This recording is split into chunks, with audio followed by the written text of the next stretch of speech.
Right. What's up, buddies? Hey, surprise Thanks, guest Jimmy. tonight. Nothing good. I think that's the Surprise best part guest of the tonight. best part of the night. Surprise guest. We all want to fast forward to that. Yeah, maybe we can reverse them. Can we do locker room first? Have your dessert. Have your dessert first. Yeah, We've announced a surprise guest, so we can. I know that's the joke. Okay. Because I was gonna say, I hope that our surprise guest isn't so pissed about this game where he just says "f this." I I'm don't watching feel him like right talking. now. He looks pretty ornery. I wouldn't blame him. Oh, He perfect. looks like James Harden. He looks like James Harden with that beard, man. That thing's Yes. getting out of control. He looks pretty ornery. First question. First so- question to Perk. Why are you trying to be like James Harden? Started off Everything. real good. This they've done this to us I- before, guys, and this was one of those like you're rip roaring mad for like 42 minutes, 45 minutes, and then they make it relatively competitive late. But I'm gonna for the first time ever, I'm leading with Bobby. Because he's rip roaring mad, and I don't want any of that anger to go away. So we're just gonna go Bobby Cam right out of the gate. Go. Shucks. Wow. This Oh man, no pressure. this performance was so shameful. I recorded one of those 1 minute short things about how excited I was for this. Yeah, we and saw this was it, an absolute unfortunately. this was an absolute disaster. The turnovers with this team. What is going on with this group's ball control? I don't care who's out there. At the very least, whether you're Grant Williams, Romeo Langford, any of these guys deep off this bench who were just horrible in this one. Protect the ball. And it went for the starters as well, of course. Tatum, Fournier, Smart with the looseness that they played this game with. But this was an opportunity to not make a statement, but at least show you can beat this team. Because if you were going to beat the Brooklyn Nets at some point in this season, the time you were going to do it was here. And they showed no urgency. They showed a passiveness and a carelessness for ball control. And they allowed role players like Jeff Green, Bruce Brown, Joe Harris, Blake Griffin to take it to them in an embarrassing way. I thought the coaching was bad in this one. I thought the rotations were horrible. And I thought Marcus Smart and Jayson Tatum just set the worst example as ball handlers. I don't care who the Celtics were missing in this one. It was negated by what Brooklyn was missing and then some. And there were periods of this game where they didn't even show up. And I thought this game was way more important than they seemed to. Look, when you got a guy on a red eye flight from freaking Moscow who just rolls into the gym, Oh, think no of practices, Mike James? and Mike, he was actually Mike better James. than damn near every single backup the Celtics threw out there, and he literally just got up the damn plane. Mike, He was just happy to freaking be there. James. He was like, "Yo, I'm back, bitches." Yeah, and this is I'm what busting frustrates me you. too. Yeah, and I'm going to hit you with jumpers, and then I'm going to go a la Kareem hasn't dried yet. Abdul-Jabbar and hit you with the running Bro. skyhook. He's I been mean, waiting for this for 3 It was years. an embarrassment. And then you got the fast break points. 32-0? 0. How does that happen? You say 32? I don't even 3 care what deuce. Brooklyn got. 0 for the Celtics. That is Are you crazy. kidding me? I mean, NBC showed the graphic during the game.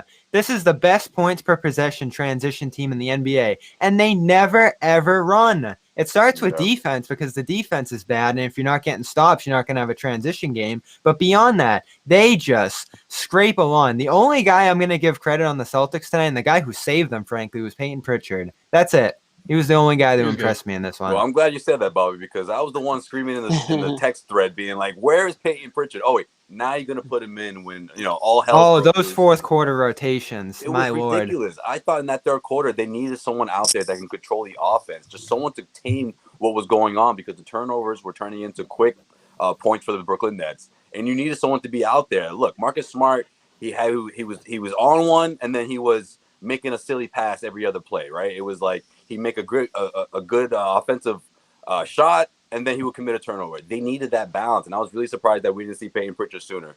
And listen, it's easy to say that now because you see his stat line, but he had barely hit the 10-minute mark through 3 quarters. I just thought that was unacceptable when you have Kemba Walker not in the fold. All right, I'm not saying you start the guy. I'm not saying that you give the rookie 30+ minutes just because Kemba Walker's not out there. But we're weeks away from the playoffs. We're talking about a team that's going to need someone like that to control this second unit. And if you're not going to give him that reps, if you're not going to give him reps on a night when Kemba Walker's not in, what are we doing here? I just didn't understand that part of Brad Stevens' rotation. What was That's why as soon as Bobby said rotations, I was like, yes. What was that the part, white flag? That part.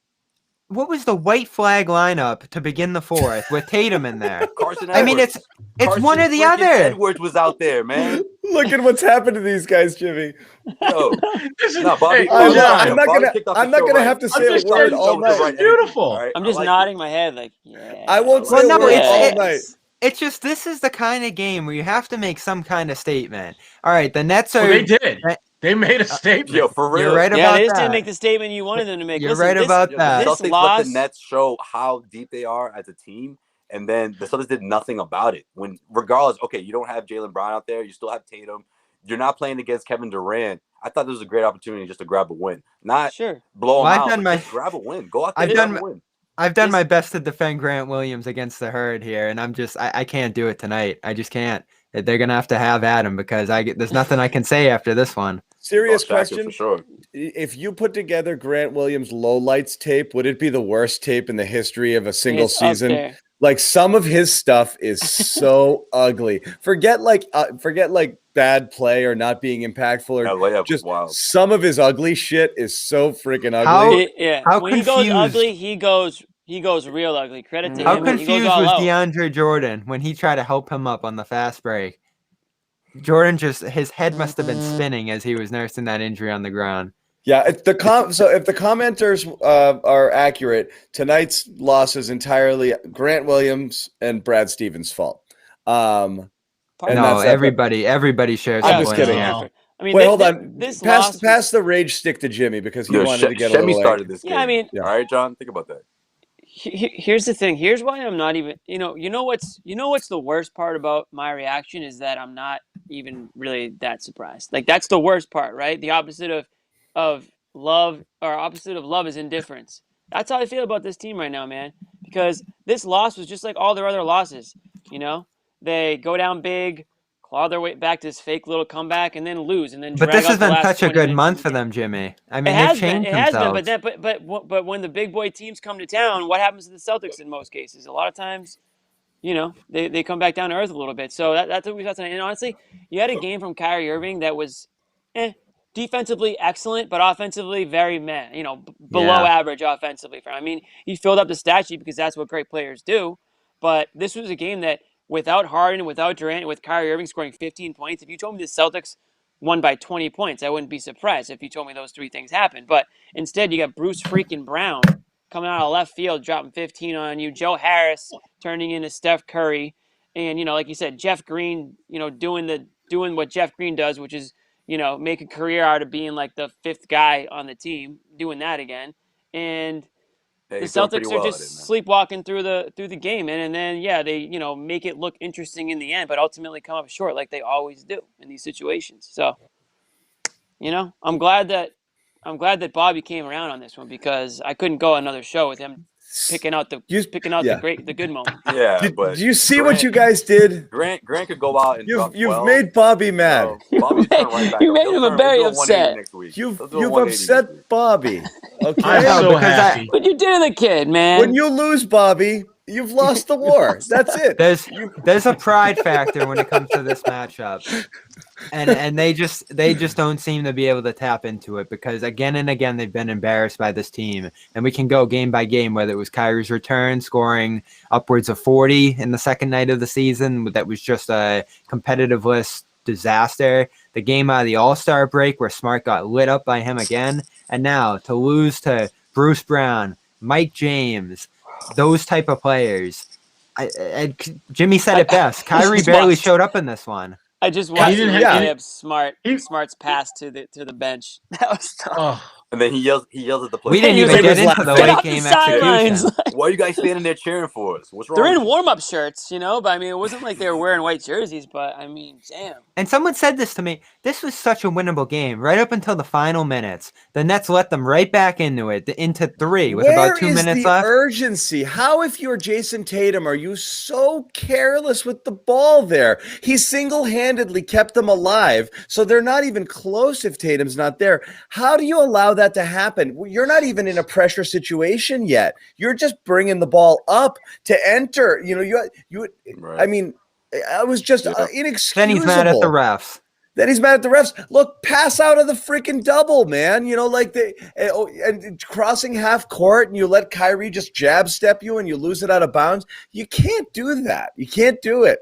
You Bad know, turnovers. the So smart thing was unreal. You know, That was there's the so many worst breakdowns. Fournier there on the switch, leaving Harris open. I mean, this is crazy. First This is time you mentioned after Fournier. Brooklyn gifted you an opportunity to get back in the game. That stuff didn't even matter. Really, the game was No, and you see the difference in makeup between these teams. yeah. When you're the Nets and you're missing all these pieces and you have guys step up off the bench the way they did, and Sherrod said it best with the Mike James thing. When did the Celtics ever get that kind of performance deep off their bench? Even like Tremont Waters did it once all year, a couple nights ago, and he tried his best to get them back into it. Sorry, who? But again and again off this bench, it's just nothing. Like, not only does the Brooklyn Nets have that deep bench, but they're like, everyone just knows their role and they're like eager to do it. They're like, yeah, man, I can't wait to come off this bench and play for this Nets team. That team's gonna win it all. Those shots. They have great no makeup. Selfishness there. There's no someone trying to do too much or trying to take over a game. You know, just listen. Before the season even started, we knew about the shooters that they have, but now like they've sharpened those skills, right? They had that continuity. They had that blend. They had that chemistry.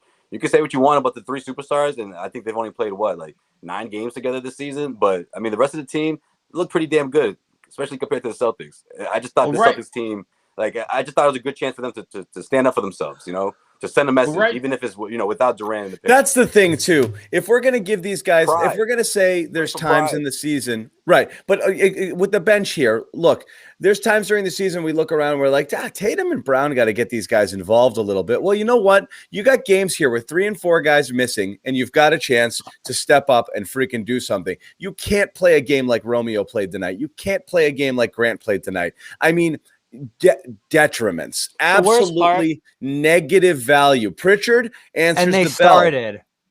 bell. Well, the worst part about those guys sucking is that this was their opportunity to show that they don't completely suck, because you had so many guys out. You had Kemba out, you had Brown out, Robert Williams has been out, and you're putting these guys in that to prove that they can have a bigger role in this team, whether it's this season or next season or whatever the hell it is, or maybe even in the league. And just about all the way down the line, you can just be like disappointed. I mean, and that's the difference between these guys and Brooklyn. Brooklyn, you Right. got guys like Shamit. You got guys like Jeff Green. You got freaking Mike James just get off the plane. Bag's probably still at the damn at baggage claim. Mike James, he's stepping on the he's court he's on the wrong clock right now. Exactly, and he's still killing you. Listen, but I mean, look at these guys. These numbers, that's crazy. The non-Pritchard bench guys: Parker 2, Grant 3, Nesmith 5. Okay, Cornette 2, Fournier 2. Are you friggin' kidding me? 0. And then Romeo 0, Semi 3. No freaking way.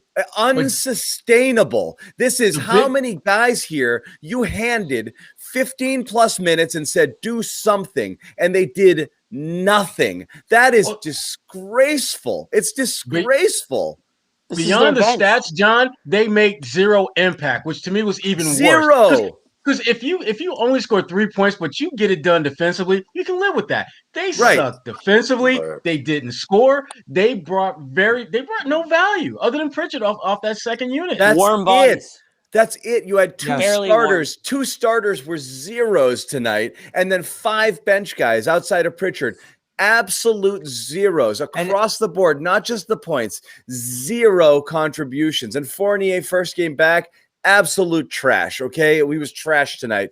You can excuse Horrible. it, sure, but he was trash. Right. This is unsustainable. Again, for all the time we've talked about it. Like, look, we're gonna we're giving Tatum shit for late game stuff because if not for him, what's he supposed to do? If not for him, they're freaking shit. doomed. He has to be perfect. He has to be perfect. Dude, I don't even blame half the turnovers on him. He's like, shit, I'm just going to try to dribble through 5 people before I pass to one of these schmucks. And this is what drove me crazy when he was getting the blame earlier in the year. It's like, he's what not does getting he have the blame. to work He's with? being held to a ridiculously high standard because he has to be. But it's like, it is at this point, you can't look around the rest of this team and be like, these are professional basketball players. So They're not. It's so bad, and this is why Ainge caught the heat early in the year. Ugh.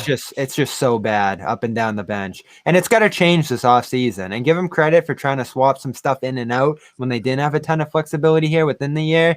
But wow, like it needs to be blown up quickly this offseason. Actually, I'll take it back. Neesmith. Actually, what's funny is we're not going to get into Romeo Neesmith for the rest of the night, but it looked like Romeo had distanced himself in terms of trust and playing over Neesmith, and then he's just last couple games started to tick back, and Neesmith has shown a little. Neesmith showed a little bit tonight. He can't compete. He didn't play well, but his effort was good. I mean, trying to dunk 8 on rebounds.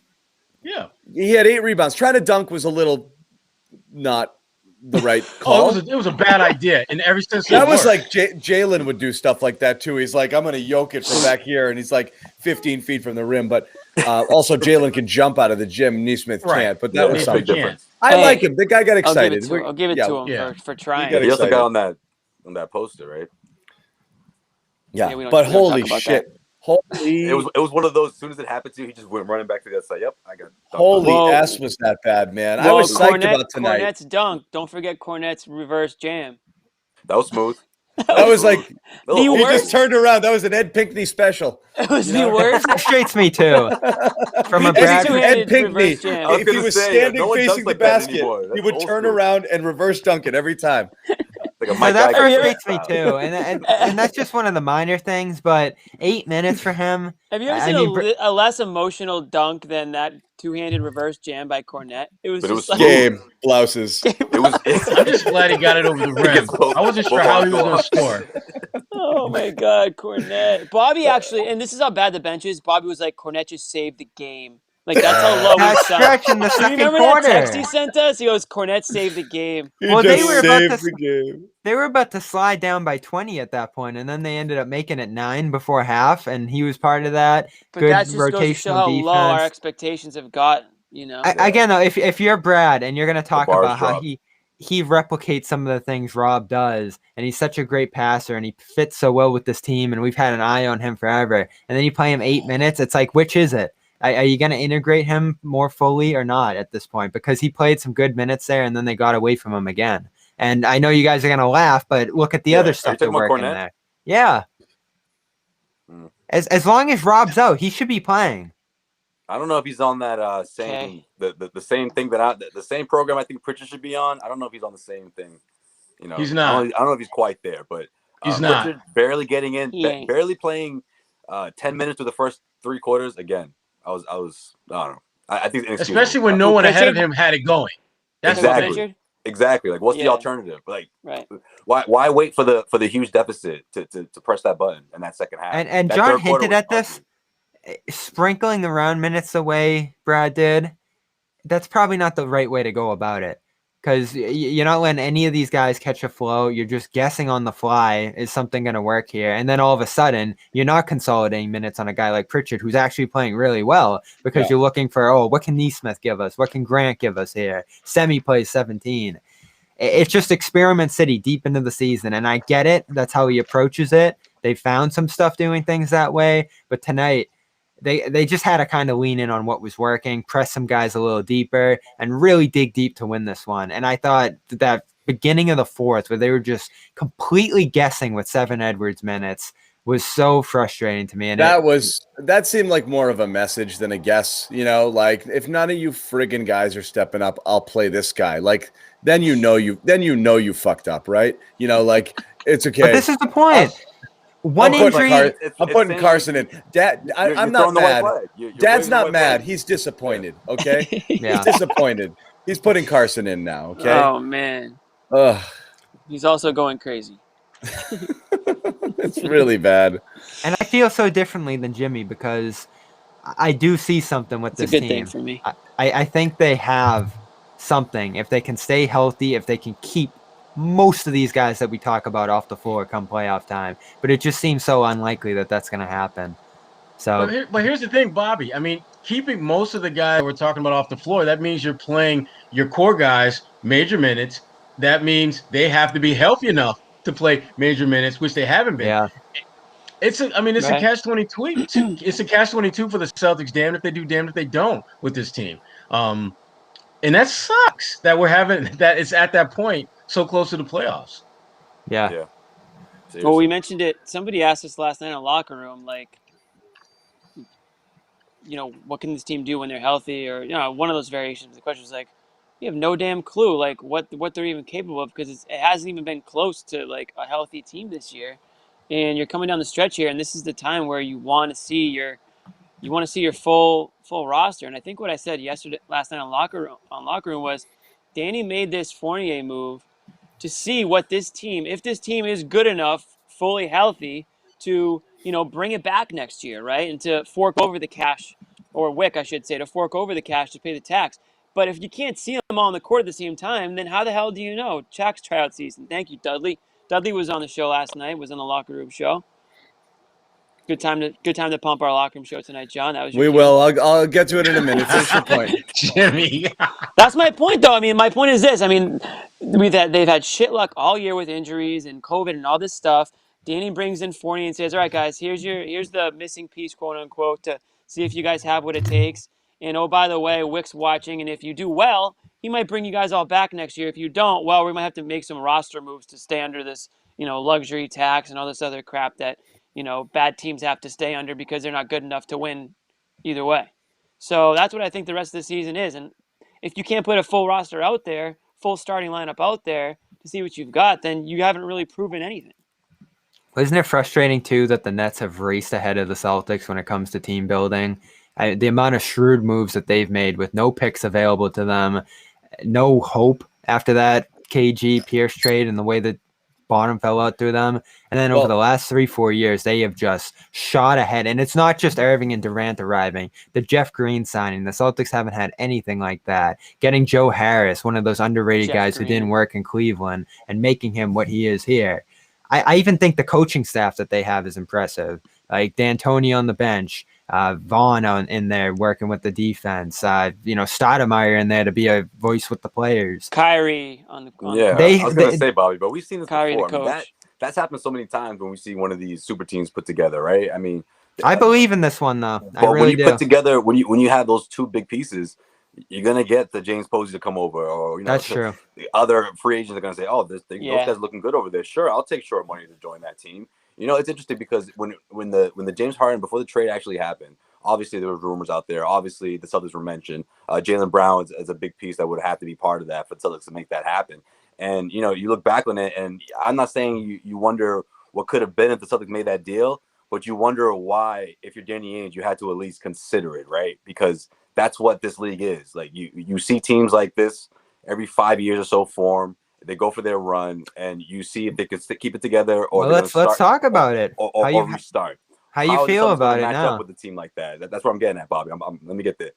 How are the Celtics going to match up with those juggernaut squads? Can they match up with those juggernaut squads, at least for this season and next season, while Kemba Walker's still on the books, and while things are obviously tight with the salary? They don't. They can't match up with those teams. We lost Sherrod. I thought he was just don't exist. Thought. That's a dope He's picture. Back. He's back. Oh, he's back. Sherrod, what was that? That was a dope little picture. You froze for a split second. And another split second. More split seconds. The first headshot was better. How many players? How's that? I don't know if he's joking. Okay. I'm messing with. We're getting a few words. No, but listen, they simply don't exist with this roster. Shit. They don't have the players. Yeah. And that's a big problem. That's a huge problem. That's why they're not going to be able to make that with the Brooklyns and of the Eastern Conference. I think what Joe Sway was saying was you acquire Harden, but you also, in doing so, you prevent a super team from forming like one did in Brooklyn that you just can't beat, right? Yeah. So maybe you don't want to give up. Ideally, you don't want to give up a Jaylen Brown player, which, listen, that would have been a tough decision. And I'm not saying they should have made it, but it's also blocking, another team that's already has Kyrie and Durant from going from a great team to a super team. So I know that they aren't healthy right now, but they're still expected to be healthy for the playoff run, and I'm sure that's what this is all about. If you're the Nets and Harden's, why rush them back? Like they're They're pretty confident in what they have. They're probably not too worried about matchups if they consider themselves the best team in the East anyway. So why rush them back and who cares? It doesn't mean anything. It means a lot more to the Celtics to get healthy because they've played like crap for most of the season. They need to get healthy and play well together and show that they can actually, make a run. They haven't been able to show that. I mean, the last couple of weeks have been fine. It's been fun to watch. They've been playing well, but you have to sustain that. Any team in the NBA can go on a little winning streak, but some of these wins that they're getting aren't going to be the same teams that they're going to see in the playoffs in May. Well, what's important here too to consider is there are only 12 games left, and beyond this just being the kind of game where you wish the Celtics could step up to the plate with a team like that, all these games are starting to matter a ton when it comes to avoiding that play-in. And still, they're only 1.5 games up on the Heat. There's only 12 games left. They got a series with Miami coming up in a week or two now. It's getting even tricky here with seeding. Like every game you drop here, you can end up regretting down the line. And at some point, we have to talk about too, do you start pushing Kemba into some back-to-backs down the stretch here? Some people talked about that tonight being a possibility. I know you have to balance health and the seeding, but you really can't fall into that play-in tournament now. It doesn't feel like this team will. It feels like they'll have enough healthy games down the stretch here, and they have the easiest schedule left and all that stuff.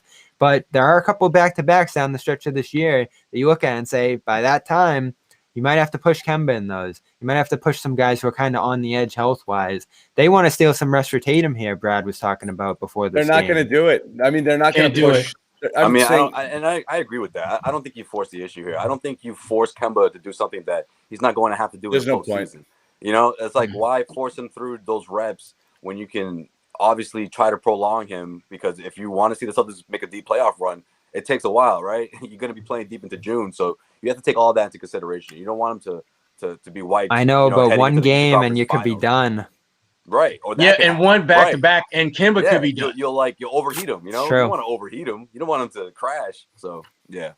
They are in a tough position right now. I think Pritchard's in a big spot here, and I don't know. Maybe is that what it is? Maybe that's what it is. Sherrod, is that why Brad's not playing him so much? Like, is he in too much of a tough spot where it's like if you overload him, he'll break? Is Brad afraid of that? I don't get why he. Well, we've seen it, haven't we? Well, that's his inclination. I mean, that's Brad's almost default mechanism. Look at Rob Williams. He plays great, limited role, then he doesn't play innings more than that. Same thing with Pritchard. Right. Yeah, it's like stints. Yeah, like he teases. But Pritchard is going to have to play a more prominent role, I think, down the stretch here, just simply to make sure Kemba's preserved for the playoffs. You have to do it.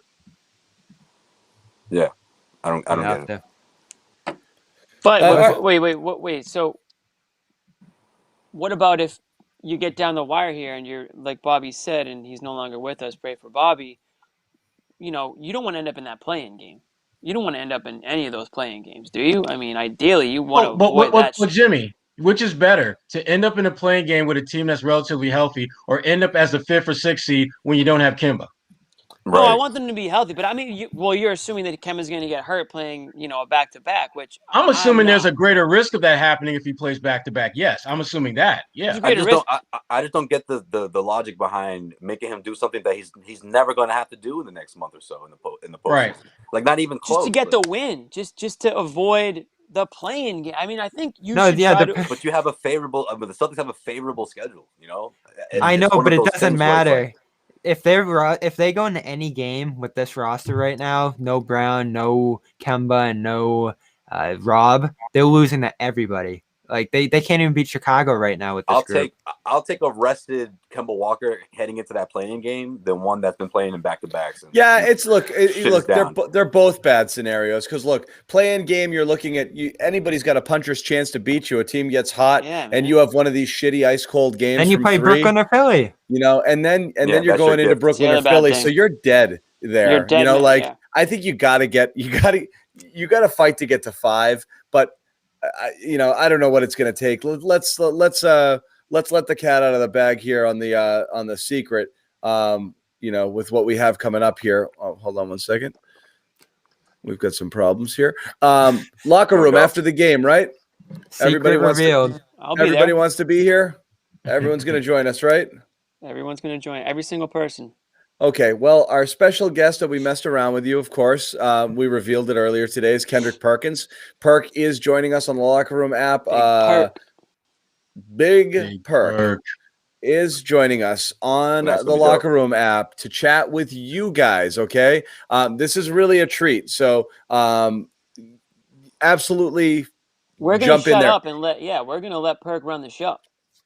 If you haven't, he's gonna be mad too. John won't. He's gonna be so pissed. Yeah, he's gonna diagnose some issues. And yes, we know many of you knew. You guys are freaking geniuses. Yeah, you I guys know. are the best. Okay, but no. Joking aside, this is an awesome guest. So jump in, hang out with us, ask. Load up questions for Perk. He's gonna He'll say anything on TV. What do you think he's going to say on the Locker Room app? Uncensored Perk. Right. Okay.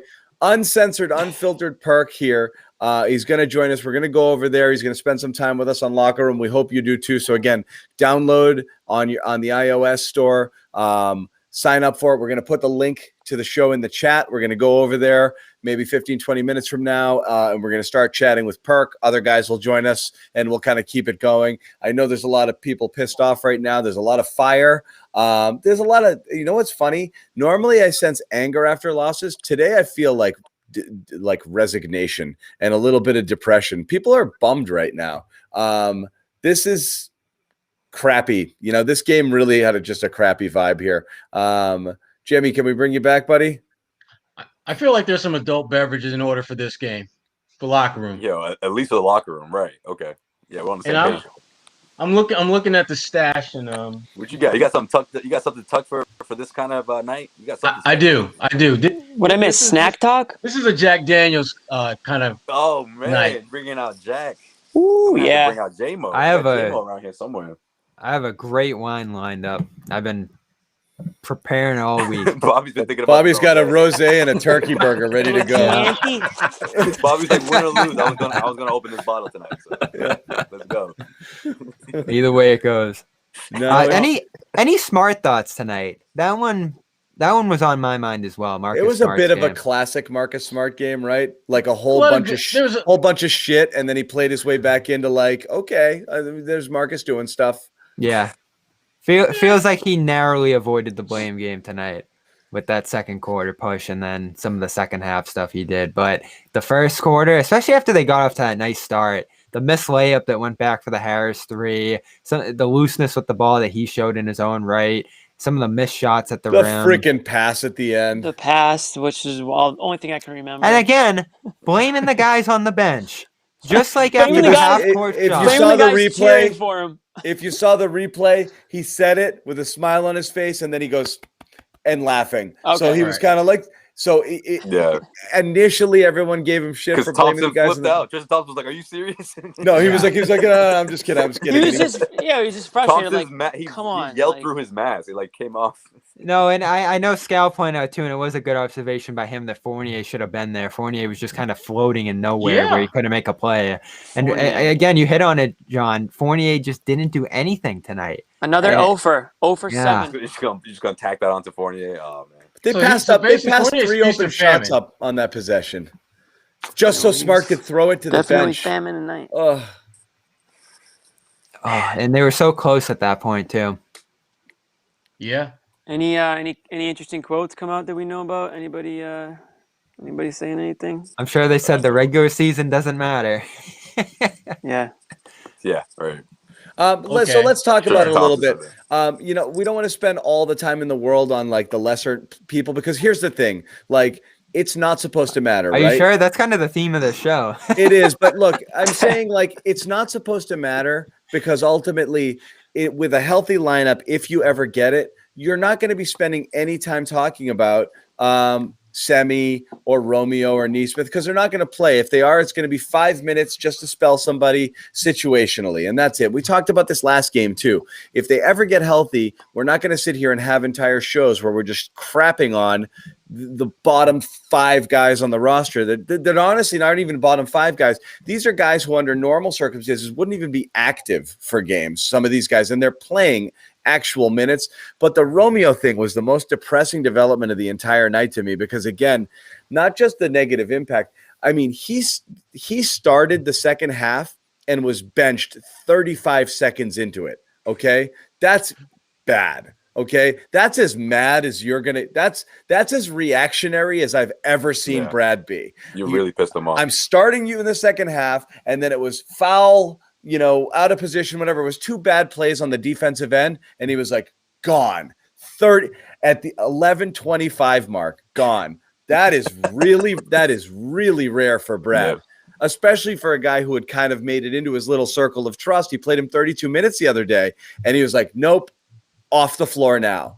That's when Carson Edwards started rubbing his hands. It's like, but he put Neesmith right in then and there. He's like, nope, you're so bad right now. I'm going to play Neesmith. Okay, there it is. Right to start the third quarter. That was a message. Because you had to start with better focus, right? I mean, you come out of halftime like that, and we've been saying this all year long how that third quarter has been so important for this team, and we saw the bad third quarter of Celtics this time around.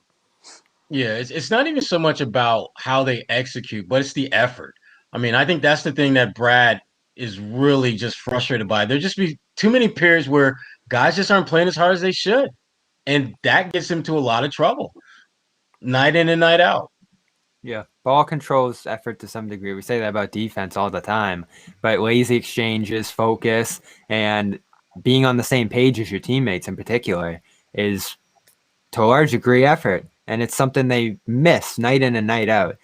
When you think of the way Brooklyn got going with the transition game in this one and how many opportunities Boston missed off turnovers, that was a game right there. And they've had quite a few this season as a whole where that has allowed the other team to just overtake them in an easy way. How easy were so many of those runouts for Brooklyn in this one, especially for Bruce Brown when he really got going. They were just walking to the other rim. And again, I keep hitting on this. 0 for Boston. Can you make it any harder on yourself to have 0 fast break points? That was something. The fast break situation was unbelievable. Again, this is their season. It's crazy. I mean, it's not so sad too because you're sitting there and Brad's like, screaming, run, and they're just like, like that's where they tune no him joke. out. Jayson Tatum is an 8-second violation waiting to happen every friggin' time he gets the ball in the backcourt. In fact, I think he gets away with about 4 of them a game. Like they are the opposite of pace. Like there's just nothing going on there. But the 32 points that they flashed a stat there. That was the most. What was it? Most the Celtics have allowed since 2013. Remember pace and space? They used to, I don't know if you ever saw this, Sherrod, in their locker room. They had like a sign that said pace and space. Yeah. That probably has been taken down at this point, just in resignation.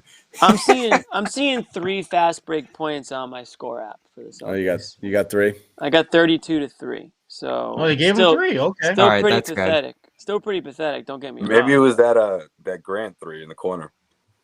Maybe. Was that in transition? I mean, look the at one, the Nets. The one after he bummed the layup? I think It wasn't like the Nets shot lights out and like prevented the Celtics from moving the ball. I mean, they shot 43% from the field, 34% from 3. I couldn't tell you why the Celtics just couldn't get out on the break, as a normal, like on a normal night they would. I mean, especially when there's such a difference. You see the other team doing it, it should like snap you out of it and be like, hey, we get to fight fire with fire a little bit here. Play the similar style here. And again, just lackluster. And I don't know if it's if it's just the players, it's the second unit. I don't know if they're all tired because it's the second night of a back-to-back and all that crap. I don't know. I mean, it was certainly disappointing to watch for a majority of the game. But just huge discrepancy there. That's the difference in the game for sure. I mean, that's the wild stat. 32 fast break points allowed, and to counter that with 3 at most. For the sake of this show, we'll just keep saying 0. 0. Because it felt like 0. Yeah, they got 0 fast break points. None when they counted. Yeah. When you're outscored by 29 points, 3-0 doesn't matter. You suck. It matters none. Yeah, you sucked. You sucked. Yeah. Simple as that. They average 112 points a game, 114 per 100. So if you're not running, you're leaving basically 2 points off the board. I know that doesn't sound like a lot, but it's pretty significant when it comes to the aggregate on the season to be leaving 2 points on the board because you're never getting on the move. They only average 98 possessions a game, which is way below average. You just leave so much easy offense when you're not doing that. It's like the opposite of those Isaiah years. That team had a tough time in the half court because they were so small. So what they do, they just burst up the floor all the time to get out ahead of things. You can get some easy 3-point looks that way. You can get some fouls. It's just like basketball 101. Leaving that outside of your attack is mind-blowing. There's a lot of mind-blowing things, but it's just that I just keep going back to this was just a sackless game. You know, like they just, it really is. At the end of the day, Kyrie clearly had no intention of trying to win this game today. He was like, my boys are out. We're just going to mail this one in. I don't care if we get run out of the building. I'm good playing a half, and that'll be it. Brooklyn didn't give a crap if they won this game tonight or not. They're role guys did though.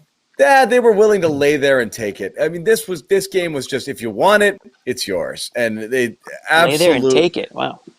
Absolutely no sack at all. It's so disappointing to see it. That's the way I saw it with that second unit. Like Brooklyn's second unit, it was like they were ecstatic for this game. And that's the way your second unit should be. It doesn't matter who's playing, who's not playing. I'm gonna do my job, do my role, and I'm gonna do it well and fulfill it against the Celtics team.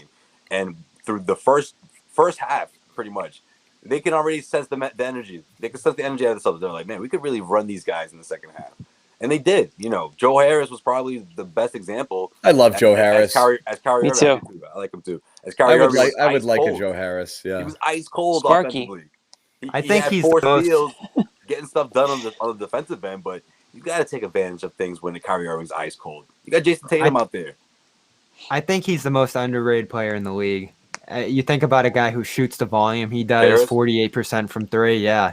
And he can finish in the lane. He can dribble a little bit. Well, he's more than when you think about this team being fully healthy and then him having like the 5th most attention paid to him on the defensive side of the floor, it's going to be just shooting practice for him. Let me ask a question. So we've seen it. We've tried to do this dance. Okay, everyone's got their guys. Okay, Bobby's got Grant and Cornette. You know, I guess I'll claim Romeo. You know, like Neesmith. Like, you'll claim I tried Neesmith for a while. Apparently, I'm the him. Neesmith hater now. What I'm saying is, we all have our guys we want to see play some. Pritchard, I think we're all in agreement. Maybe there's a semi guy out there too. I'm not sure. But I've driven that train a few times. You have. You've tried it. You've tried everything, Bobby. Last year, I was big on Shemmer. But for real, let me ask you a question. I'm trying to think who I'm hitching my wagon I like it for the Buck series. For Giannis. Yeah. But if you watch, you're the Rob guy, Jimmy. Watching this team outside of the 7 or 8, okay, we'll call it the starting 5 plus Tristan plus Pritchard plus Fournier, even though a couple of them, whatever. That's your 8. We're putting Pritchard in. Jimmy likes Taco. That's his. We're putting Pritchard in there. Who else deserves a single minute? Rank them. Who else are you deserves? Who else are you giving any time to and feeling okay about it?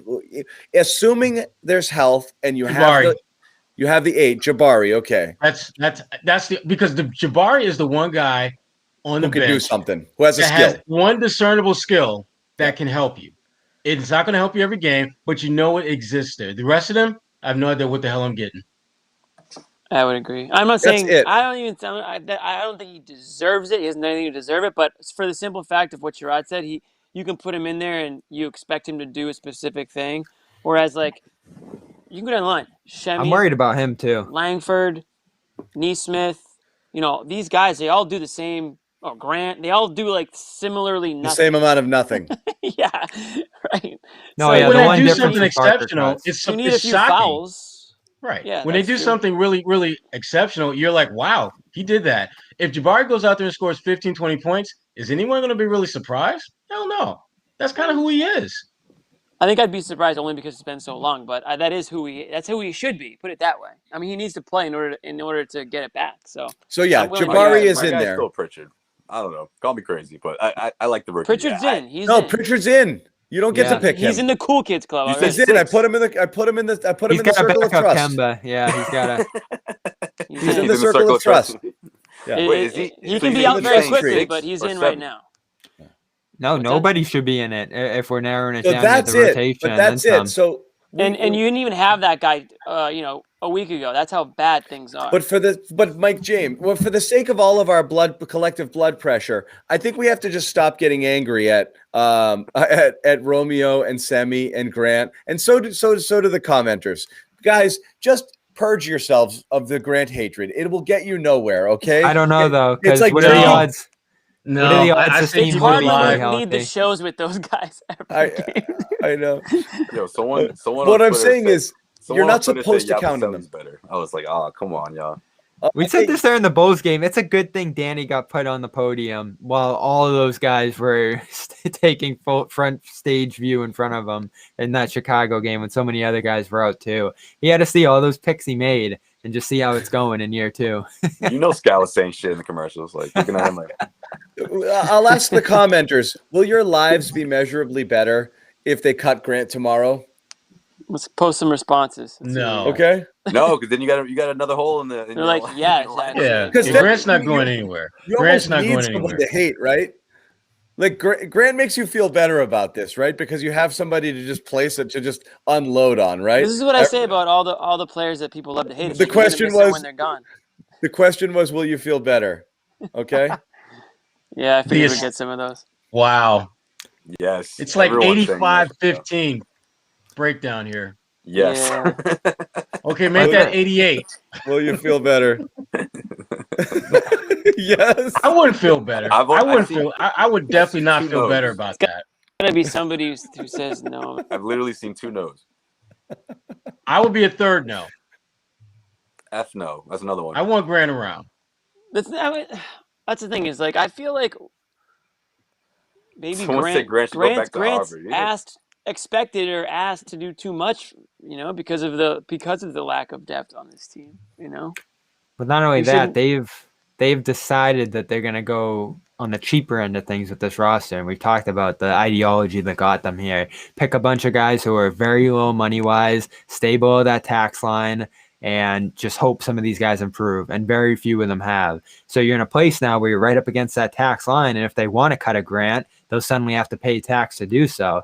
Think of how much they had to do to bring Parker in here. They had to dump Tice's money. They had to get some other guys who were a little more flexible to let go. And then they let go of one ultimately to get him in the door. So ultimately, like this whole thing we've been talking about back to Hayward, 4 second-round picks, a TPE, everything they've had to do to just improve this roster marginally with Fournier and Parker, it costs a ton just because they don't want to cross that tax line. And it might be a good decision, but it has made them pay quite a bit in other things to at least show some depth here because the picking has been so bad. You just keep going back to those drafts. It has pressured their roster building in such a dramatic way. Yeah.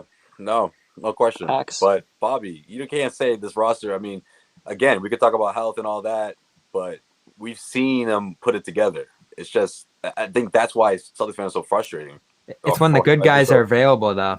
They're so frustrated tonight. Yeah, but even in a game like tonight, we knew Fournier was going to be a little rusty, but I mean, for the most part, the team that won those 8 of the last 9, was there outside of Kemba and Jaylen. I don't know. We've seen this team put together wins with less, this season.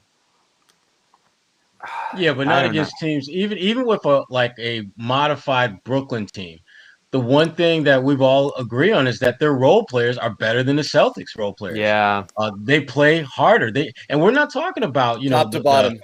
Yeah. I mean, think about it. How many guys, in all seriousness, of the circle of trust that we talked about, outside of that, how many guys would even be on the Brooklyn Nets roster right now? I don't even think some of the circle of trust guys would be on there. I Seriously? don't. yeah. I don't. No, the Nets are so good, and they had to give up a little bit to get Harden. I don't think Parker makes that team. They could have had him if they wanted him. Parker's not on that team. I'm agreeing with Yeah, that. nobody. Yeah. Pritchard, if he's there, he's playing a minute. He's taco time. Like bring in the little fella. He's not playing real time. He's probably in the G League. Let's just look at this Nets roster, and I bring it back to Jared Allen, fantastic pick, as well as Karis LeVert, fantastic pick. But you go this isn't all about Kyrie and Durant going there and some veterans following.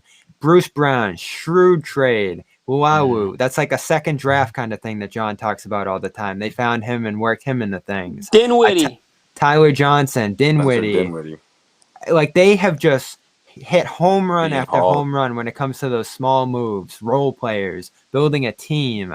And so this is why I think this group's going to win it all. Like their depth has gone so underrated. Their ability to have guys, as Joe Sway said, who know their roles and do it extremely well.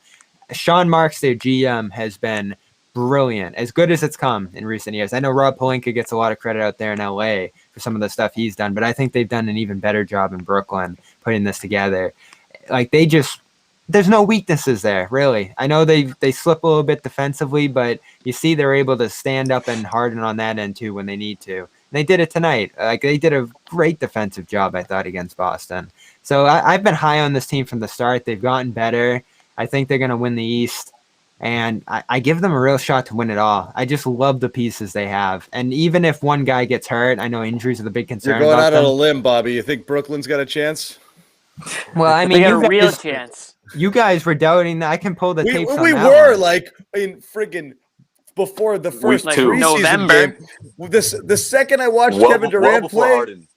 as soon as we watched Kevin Durant play, I was like, "Oh my God, these guys are good." Then they got Harden, like, and we're Durant like, fully "Maybe recovered. Harden will be bad for them." And then we watched a couple games with Harden, we were like, "Oh God, it's over." Like, this thing's been over for a while. Yeah, you know, it really only injuries stop them. And I don't care about I don't care about Philly. Fully healthy Brooklyn team runs them. Absolutely runs them. Yeah. Definitely. You know, I mean, they were down 2 stars and they played them neck and neck last week. You know, with fully healthy, they absolutely run them. I don't even think it's going to be close. So that's what I said that's what we said at the trade deadline. I was like, why are you going to make a major trade when you're still not going to be even close to sniffing the Nets this season? Like, why would Danny consider making some irrational panic move trade that would, try to win now? That's the whole Celtics existence, Jimmy. You had why win now with LeBron still in the East, or why even make a move now with Golden State winning 5 straight titles? Like, there's always an impediment. Put the best team you have out there and have a puncher's chance at winning. Right now, the Celtics just don't. I mean, in the offseason, I agree, but I wouldn't have done it at the deadline, and they didn't. No, but you got to do it when it's available. And at this point, Ball was there, possibly Collins was there if you got very aggressive. At some point, and this is what I said at the beginning of the show, you got to blow up this bench, bring in some real veterans, guys who are reliable, and that's going to cost serious amounts of picks. It's going to hurt. They're just going to have to do it at some point because they don't have flexibility in other ways. I don't think that their response to this can be, let's draft some more guys. Let's bring in some more rookies and see if that works. That cannot be their approach this offseason. They have to get brutally aggressive with their future picks. I don't want to even think about this team draft in the next 2 years. That's just crazy. I hate to break it to you, Bobby. It's going to happen. I know. Yeah. You know it. You know it. Again, we keep having the same freaking conversation. If they can't package multiple picks in the middle of the draft or low in the draft to move up a spot or two, why in the world are they going to be able to trade these things for a real player? It's why. Right. What are we talking about that's here? Why you have to trade a bunch of them. Again, the reason I'm not pro picks, I'm basically saying their picks are useless.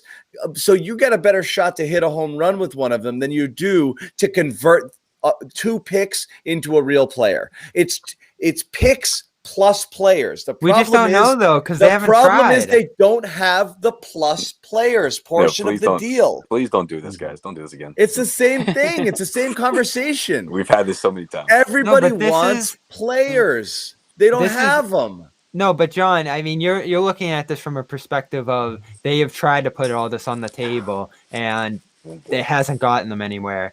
We know from how they've approached this with the past picks that we all agree they should have used to get some real players in here. That's just sunk cost at this point, that the approach was wrong through those years. They were hoping for more home runs, as you talk about, some luck in the lottery, and they didn't get it. When they had chances to flip, let's say as many as 7 picks through the last 2 seasons, first-round picks, in the real things. And what'd they do with them? They used them to dump salary. They used them to pick players that ended up not mattering. They moved back to pick Grant Williams. They have done some absurd things with these picks when they could have thrown them all together and gotten a serious upgrade at one point.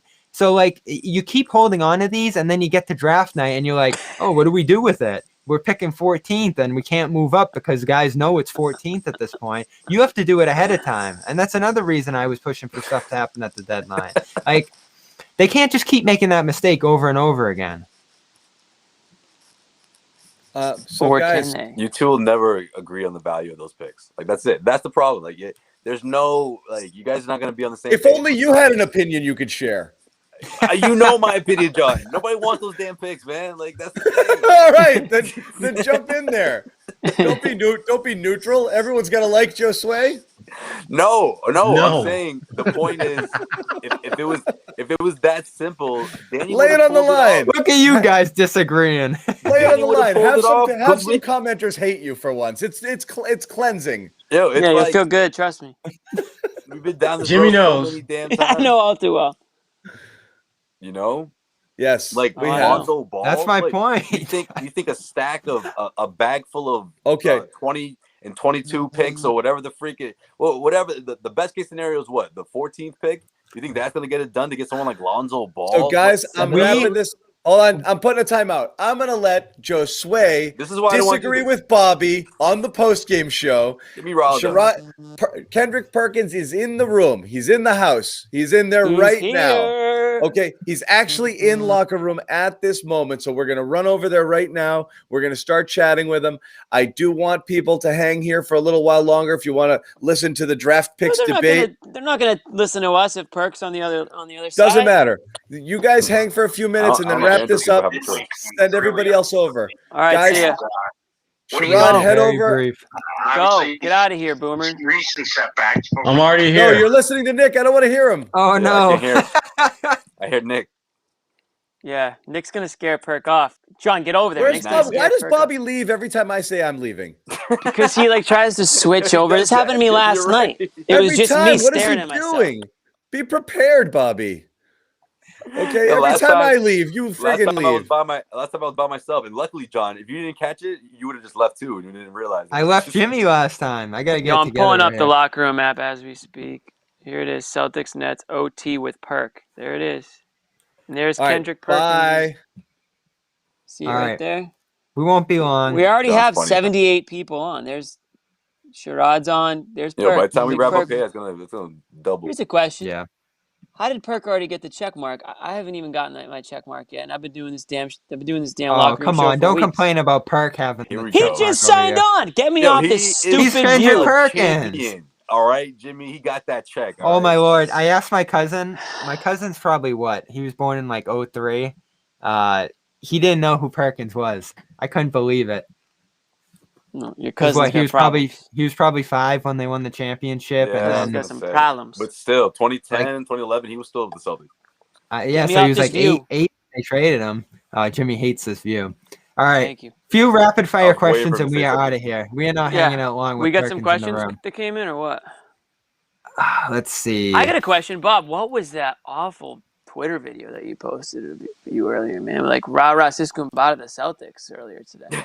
I didn't know what you totally were talking about for a backfired. second. That was totally, I know. totally backfired.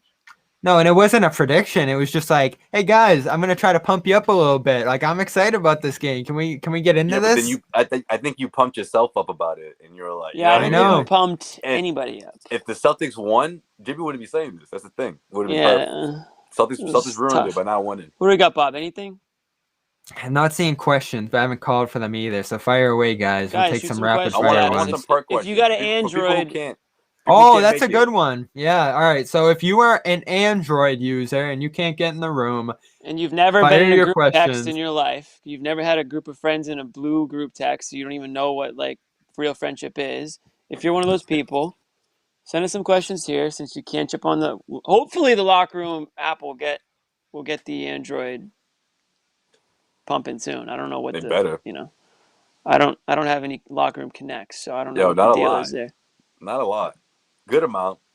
are you worried worried. about Time Lord? We don't have to get too deep into it, but I mean, I A little am. bit. I'm Little bit. slightly concerned. I'm slightly concerned. Whoever is vibrating, get it off the damn desk. Probably Bobby. So no, it's not me. So the condition, I looked this Might be up and me. I think I sent it to you guys last night. The condition Yeah. that we've talked about over and over again, draft night, that made him fall back, or one of the reasons he fell back, was blood flow behind the knee. Like, that was the specific issue he had, and now he's dealing with inflammation behind the knee. So that worries me for sure. I can't say too much beyond that, but the fact that it's related. We need a doctor on the show to let us know if the two are connected. John No, does his best. It's concerning because obviously we know his history and we know what this team looks like, and it's been I don't know, hasn't been too long, but it's uncomfortable because we know that they could have really used him against this Nets team. And the difference you traded Tice to give him a lot more minutes. So now if you're without Tice both, was gone. the reason he's ascended this season is because of what he does on defense, the switching. That's what they needed tonight. You know, someone to man in the middle, or at least just intimidating those shooters out there. They were so comfortable. Passing, lobs, a guy to play with Jordan. And I thought Jordan, pass, right? Yeah, I thought DeAndre Jordan kind of took it to the Celtics at times in this one. You see that mean block he laid on Pritchard? He was Thompson tried to go at him twice early. He was bully balling a little bit. I feel like he was trying to push people around. We're all concerned about Rob. You got next question. Are you worried about Jaylen? Oh, jeez. This sums up this season. It's just, are you worried about X, Y? We could substitute Jaylen with Kemba. We could substitute it with Smart. Like, all these guys have missed. I mean, Tatum. All these guys have missed time this season. That's why the season sucks. I'm worried about Jaylen Brown. Slightly, but not crazy amount, I guess. But maybe I should be. I don't know. Have you guys ever even heard of that? I had to Google that shit. Bursitis? Yeah, bursitis. I had it in my knee when I was training for the marathon. I've never heard of bursitis. Well, Bobby, then you can explain it then. No, it wasn't my shoulder. Oh, right. So when I had it in my knee, it was kind of like inflammation. Yeah, it was just like a sharp pain every time I ran. So like I just really could. So I'm sure like the usage in the elbow just isn't there right now, but I don't think it's a concern. No, I don't really get concerned with like upper body issues. He worked out again before this game too. He made the trip. So I'm not concerned about Jaylen. No, me neither. I flipped my answer. All right, let's keep going down the line. Are you worried about Nesmith? Like that he's a total bust? He's not even hurt. Yeah, I know. These are all different people. That's like the ultimate. That's like the ultimate slap in the face. Like just assuming a guy is hurt because he looks so bad. He's like he's got to be hurt. Like there's no way he's healthy playing like this. I'm actually not concerned about Nesmith. It's way, way, way too early, and there's too little of a sample size for me to be worried about Nesmith. I think, and I've said it on the show 100 times. I think he needs there's that vibration again. He needs a full off season. I don't think he needs me. Yeah, that's not me. Bro, it's literally one of you two because my phone's right here. Somebody's vibrating. That's you, Jimmy. Come on, Bobby. Man. It's not, dude. My phone's on my lap. Something's vibrating, and I know everyone can hear it. I think Nesmith, like every rookie, has been screwed this season. Obviously, he had no off season leading up to this season. He's had really not much practice at all. He's just kind of been thrown into the fire here, and I don't think he was ready. He wasn't NBA ready. He needed an offseason. He needed Maine drastically, and I think he'll get both those two things after this season. I think he has a full offseason, gets his workout in, stays with the organization, and then next season, if everything's hopefully back to normal and the Red Claws are doing their thing, I think he can get a lot of good reps up there. So I'm not worried about him yet. I think he can contribute at some point. All right, you don't just lose your shot. We gotta go talk to Perk. Yo, Tice is doing well in Chicago. He looks mad happy too. Let's do one more question. All right, one more quick one. And if you guys are still here and have the locker room app, head on over. And if you don't have the locker room app, it takes 2 seconds to download and create a username, and you just shoot the shit. And we'll be in the locker room. We'll be in the locker room for a good hour tonight, minimum. I don't know if Perk will be here the whole time, but we're usually kicking for a good hour. This is a good way to wrap it. Is Fournier going to have enough time to get integrated here? 12 games left, not feeling great. So he said post-game that he had 5 days of flu symptoms and then was gassed in his ramp-up period. So I think he excused tonight. But it took Tatum a while to bounce back from that. And 12 games might not be enough, especially if he's limited in the first few. At the tail end there, maybe he's just not playing enough at that point or having enough opportunity. I don't know, but we're getting close here. I think he will. I think because of his the fact that he's a veteran, the excitement that comes with playing in the postseason, the excitement that comes with playing in Boston. I think all of that's going to carry over for someone like Fournier. I mean, coming from the Orlando Magic, it's just a completely different culture here in Boston, and I think that's relevant for someone like him. You know, a veteran that wants to prove himself. You know, I just think he's in a position to succeed, and he doesn't hold the same weight or pressure as those top 2, 3, 4 guys on the Celtics. So that's an ideal space to be in. But we have to wait to see when it's going to happen. I just don't think it's going to prolong throughout the entire, you know, the final 12 games of the regular season. Couple 0-shot games is tough. Very tough. His first one, 0-15, and then 0-7 and 8. The tough thing is if Fournier is going to even experience like the full lineup around him, because it feels like, you know, one guy's out this game, one guy's out the next game, so it's hard for him to get acclimated to what a playoff roster would look like. I do think 12 games is enough to get him in the flow. I mean, this is a veteran here. You know, this isn't a rookie. This isn't a guy that's, you know, 2 years in the league. He knows, you know, what it takes to, you know, get himself going and get the guys around him going. And he has that type of a game where they're not asking him to be the guy. They're not asking him to be the number 1, the number 2, or the number 3 even. So I do think that he can serve his purpose. And if he's a bridge to the second unit, great. If he's the first guy off the bench, great. Whatever it is, I think he's a huge piece for them, you know, going down the line here and into the playoffs. But they need him, obviously, to, you know, be the guy that he was right before he went on. I mean, there was a stretch through those last couple games. I mean, he looked perfect. Houston and Charlotte. Yeah, he fit right in. And I know when they traded for him, guys like Kemba were like, yeah, like, you know, they were really pumped to acquire Fournier. Like, apparently, like, seemed like he would fit their style of play perfectly. So, you know, obviously tonight, first came back from COVID. I think you just repeated it, Bobby, that he said he had the flu for like 4 days or so. And he's getting his wind back and getting back into the flow of things. And, you know, hopefully he can, you know, show a pulse here going forward. All right. Okay.